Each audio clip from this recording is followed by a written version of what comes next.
Muy buenas a todos. Como sabéis, tengo un problema de adicción con aprender idiomas. No solamente estudio en el presente muchísimos idiomas, sino que además es que tengo la aspiración totalmente irracional de hablar todos los idiomas que pueda. En un mundo ideal yo hablaría todos los idiomas del mundo, no solamente del presente, sino del pasado. Me encantaría dominar todas las lenguas muertas, me encantaría dominar el latín clásico a la perfección, me encantaría dominar el griego clásico, me encantaría hablar el sánscrito, me encantaría hablar el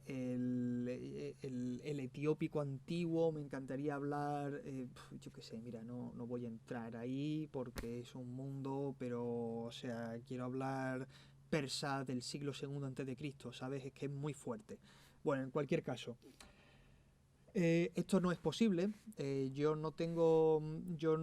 Desafortunadamente solamente he logrado entrar en contacto con un número de idiomas. Con un cierto número de idiomas, pero sin a lo mejor alcanzar muchas veces la perfección, ¿no? Digamos que hablo, digamos, conocer a la perfección y poder mantener una conversación profunda sobre temas es una cosa que no puedo hacer en un número tan alto de idiomas, ¿no? A lo mejor puedo hablar en 5 idiomas sobre ciertos temas y a lo mejor después puedo comunicar ciertas ideas, ciertas cosas en otro número de idiomas, ¿no? Que a lo mejor pues serán a lo mejor 20 o 20 y pico, una cosa así, no lo sé porque no llevo la cuenta de cuántos idiomas conozco, aunque sea de manera superficial. Pero sí me gusta por lo menos conocer el idioma, conocer información básica, cuál es la familia a la que pertenece, cuáles son sus características, etcétera, etcétera. Entonces, con motivo de mi reciente viaje a Serbia, pues he decidido empezar una serie de vídeos hablando de estos idiomas que a mí me encantaría dominar, que no voy a dominar nunca porque no voy a tener tiempo nunca suficiente para ello, pero que por lo menos me han interesado, me han llamado la atención, me han gustado y de los que he tenido de los que puedo tener cierta información mínima que comparto para la persona que le interese por lo menos conocer por encima alguna información del serbio. Porque a lo mejor ni siquiera habéis oído hablar del serbio, a lo mejor ni siquiera habéis oído hablar de Serbia, quién sabe. El serbio es una lengua eslava, es decir, pertenece a la familia indoeuropea. Dentro de la familia indoeuropea hay varias ramas, varios diferentes grupos de lenguas, entre ellos están las lenguas eslavas, como también están las lenguas descendientes del latín, como también están, por ejemplo, las lenguas germánicas. Bueno, pues las lenguas eslavas se dividen a su vez eh, en tres grupos principales: el grupo meridional, el grupo nororiental y el grupo noroccidental. Un ejemplo de grupo meridional al que pertenecería el serbio es, aparte del serbio naturalmente, sería por ejemplo el macedonio, el búlgaro, el croata. Hay otros ejemplos posibles, por ejemplo, la rama noroccidental tendríamos, por ejemplo, el polaco o el checo. La rama nororiental tendríamos lenguas como el ruso, el bielorruso y el ucraniano. Realmente las lenguas eslavas meridionales son tan parecidas unas a otras, especialmente en el caso del serbio, el croata y el montenegrino, si es que se puede hablar de montenegrino, son tan parecidas unas a otras que podríamos hablar de un continuo dialectal en lugar de diferentes lenguas, algo que sucede en otros lugares del mundo. Esto sucede, por ejemplo, en el norte de África. En el norte de África tenemos el mismo problema. Las diferentes variantes de árabe se parecen tanto unas a otras, a pesar de que hay fuertes diferencias, se parecen tanto unas a otras que podríamos hablar de continuo dialectal, de una transición entre Túnez y Marruecos. Existiría un continuo dialectal, igual que dentro del propio Marruecos, por ejemplo, hay diferentes variedades de marroquí que son mutuamente inteligibles en la mayoría de los casos y que por tanto pertenecerían a un continuo dialectal mayor. Así que el serbio pertenecería a este grupo de lenguas, el serbo-croata, por decirlo así, de manera que si uno va a Montenegro, a Croacia, a Serbia, a Kosovo, prácticamente se puede entender conociendo el serbio. El serbio además se escribe con dos alfabetos diferentes. Si uno te parecía poco, pues tómate dos para desayunar. Se escribe con alfabeto cirílico y se escribe con alfabeto latino. Ambos alfabetos han tenido que ser adaptados a las particularidades fonéticas del serbio, de manera que Si alguno de vosotros, por ejemplo, conoce el alfabeto cirílico usado, por ejemplo, en Rusia, en Ucrania, no se va a encontrar lo mismo en Serbia. El alfabeto cirílico serbio está adaptado, tiene un puñado de consonantes, que vamos a poner por aquí, tiene un puñado de consonantes que son diferentes.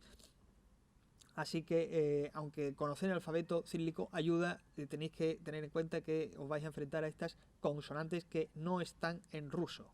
Además, es muy común en Serbia, si uno entra, encontrarse libros tanto en cirílico como en alfabeto latino. Y no solamente libros, periódicos, revistas, todo está por duplicado.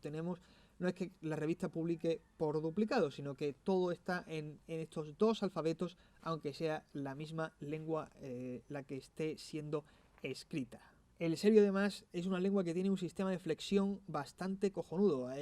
Como sucede con todas las lenguas eslavas, mientras que en oposición, por ejemplo, las lenguas germánicas y las lenguas latinas, especialmente las latinas, han perdido toda la declinación. En las lenguas eslavas, en las lenguas germánicas, la declinación se está perdiendo.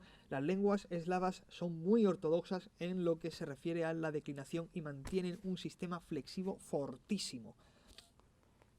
Voy a poner aquí la declinación de la palabra lince, porque qué mejor palabra para declinar que la palabra lince. Uno se levanta por la mañana y piensa: qué alegría, voy a declinar en acusativo, genitivo y dativo la palabra lince. A eso es lo que pienso yo. Si no lo pensáis vosotros, lo siento mucho. Además, quiero utilizar la palabra lince para hacer una comparación entre diferentes lenguas eslavas, así que voy a poner la palabra lince en checo, en polaco, en ruso y en serbio, para que veáis la similitud que hay entre las palabras. Son prácticamente la misma. Res en ruso, res en polaco, ris en serbio y res también en checo. Como veis, es muy parecida. Se parecen mucho unas a otras. Hay apenas alguna variedad. El checo, el serbio se caracterizaría por mantener ese sonido I claro, que sería en ris, mientras que el resto de las lenguas eslavas mantienen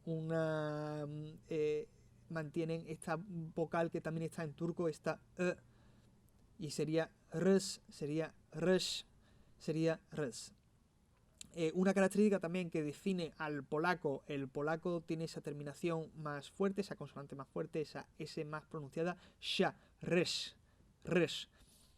Y fijaos que, por ejemplo, el genitivo, que es el caso que estoy poniendo ahora mismo en pantalla, el genitivo de estas lenguas es prácticamente igual, solamente la del ruso se aparta del resto de declinaciones. Tanto las lenguas tanto las lenguas eslavas noroccidentales como las meridionales mantienen esa similitud en el caso genitivo de esta palabra, lo cual se muestra naturalmente en otras palabras. Yo solamente quería poner la palabra lince como ejemplo.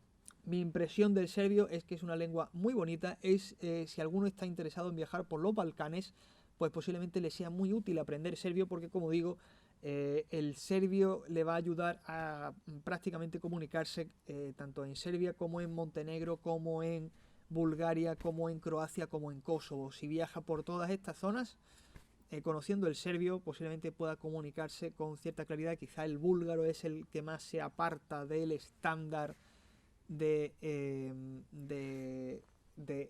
lo que sería el continuo dialectal serbo-croata, pero en cualquier caso el nivel de mutua inteligibilidad entre el serbio y el búlgaro es lo bastante alto como para que merezca la pena aprender el serbio si uno va a viajar por allí o si uno va a quedarse en la zona. En cualquier caso, es una lengua muy bonita, es una lengua muy interesante, es una lengua que me encantaría hablar, que no voy a poder hablar nunca con suficiente fluidez, que en cualquier caso tendré que conformarme con conocer palabras, cosas, información básica.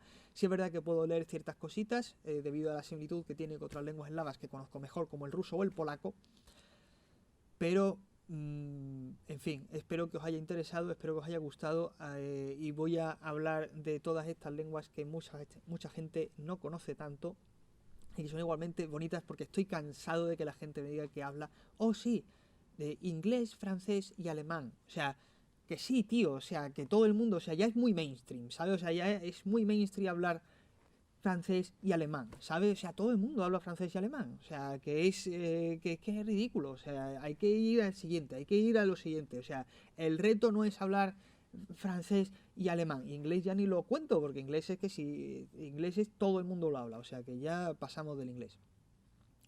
Así que con idea de animaros a estudiar y conocer por lo menos otros idiomas, voy a continuar con esta serie haciendo una review de idiomas del mundo, que me encantaría hablar.